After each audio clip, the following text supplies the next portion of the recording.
I'm so excited today. This box just arrived, and it's the new, my newest picture book, Food for the Future, and these are the author copies. So I got quite a few, both paperback and hardcover. And I'll just show a few pages. It's illustrated by Robert Sae-Heng, and he is half Thai and half Mexican. So between the two of us, because I'm half Japanese and half Chinese, we have some of the countries in this book covered.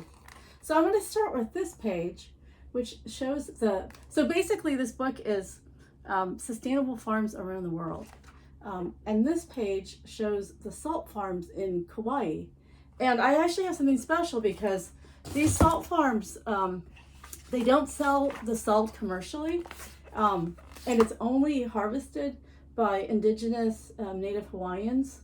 And I had passed this farm when we were in Kauai, like visiting farmers markets. But my friend who was with me, Michelle, she lived in Kauai, and one of her neighbors is Native Hawaiian, and her family is one of the families that gets to harvest the salt. And she was gifted a bag of that salt, and she gave some of it to me. And this salt is considered sacred, and the Native Hawaiians would use some of the salt, like both for cooking, but also to bless like a new home or like a new outrigger canoe or something special. So I'm just going to take a tiny bit of it, and I'm going to bless this book package or this book stack. And you know, it's going out into the world on May 23rd, and I'm just hoping that with this salt that the book will get a warm reception from readers. It's already gotten a few awards, which has been great. So it's a School Library Journal Gold Selection, which means that 1,200 libraries will get this book fairly quickly. I also got my very first starred review ever, and that is from School Library Journal. I also got a positive review from Kirkus, and Food for the Future was also selected by D. Pictus, which is a platform that publishers use to kind of showcase their catalogs. And it was selected and showcased at the Bologna Children's Book Festival in March. So I'll just show a few more pages. So I just try to show like a range of farms that don't look like what, you know, kids or, you know, might think about farms in terms of being a monocrop and like rows. This is like a food forest in Nairobi. It's actually depicted as a roof garden. And a food forest is my new obsession. Like if I ever move and have more space, I'm all about a food forest. And this is just a honey farm, but it's set in Yemen, where they you know, basically are beekeepers and get like very special honey from a particular tree that's you know, a little bit in danger between the war and global climate change. The mushroom farm is deliberately set in Mexico because Robert said his family had a mushroom farm way back when. I can't not stop at this page, which is Fenway Park, because I live in Boston, and of course we're the Red Sox nation. And the Red Sox did something so interesting. They took like an unused roof deck and turned it into a garden. And this garden is being used for concession stand. Like they take the produce and they sell it. They use it as part of the food in the concession stands, but they also use it as an educational garden to teach kids about, you know, gardening and healthy food choices. And there's actually a replica of this garden, and it is at the Children's Museum in Boston. So I thought that's pretty incredible. And in fact, there's multiple baseball stadiums that have similar gardens.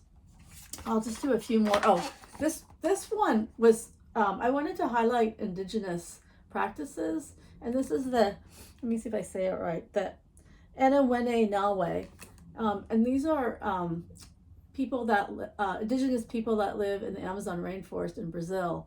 But of course, there's there's many indigenous peoples in the rainforest, both Brazil and other countries. But they have such an interesting practice that they're considered kind of a cultural treasure of Brazil, from the way that they live, very spiritually, in terms of in sync with the natural world, and the way they kind of because they don't eat red meat, they basically only live on what they gather, like honey, and fish is like a mainstay of their diet. And so they have this fish camp that the men go on once the rivers are, like, once there's the rainy season and the rivers are flooding.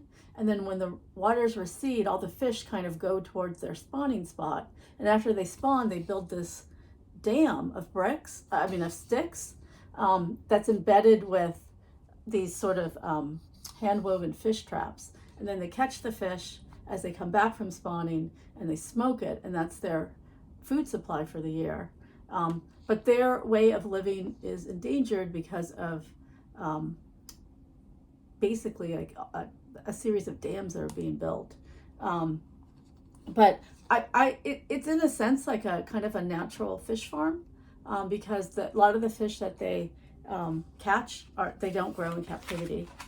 I also have a terraced farm in Chile, and I think one exciting farm that kids might relate to is this biosphere, and it's basically a garden that grows under the ocean, and it's chained to the ocean floor off the coast of Italy.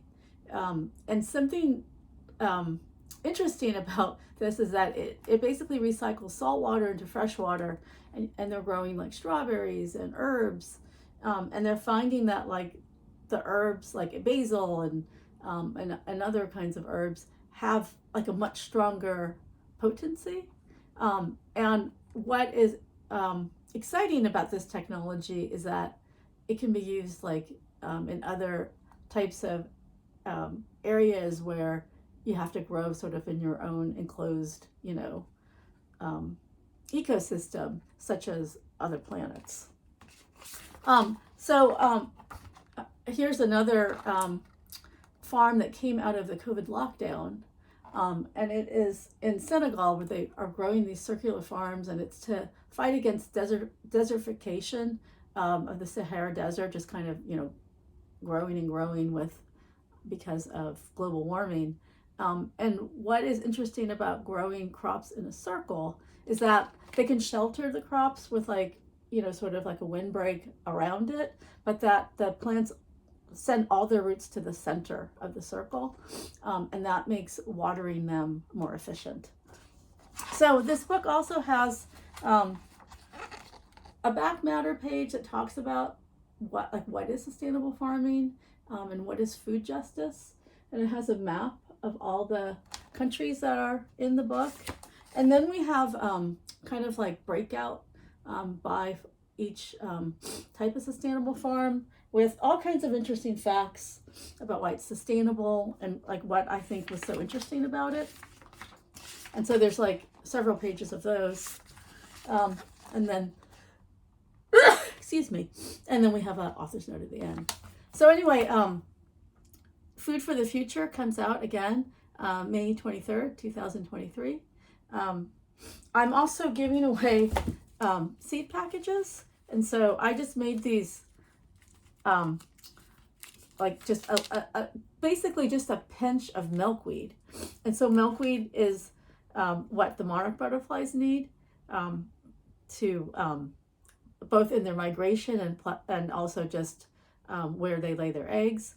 And so I chose milkweed as a garden, as a seed, because you don't, like, one, the monarch butterflies are in danger, and they just need more like habitat so that they can migrate like more successfully, because they have a huge migration.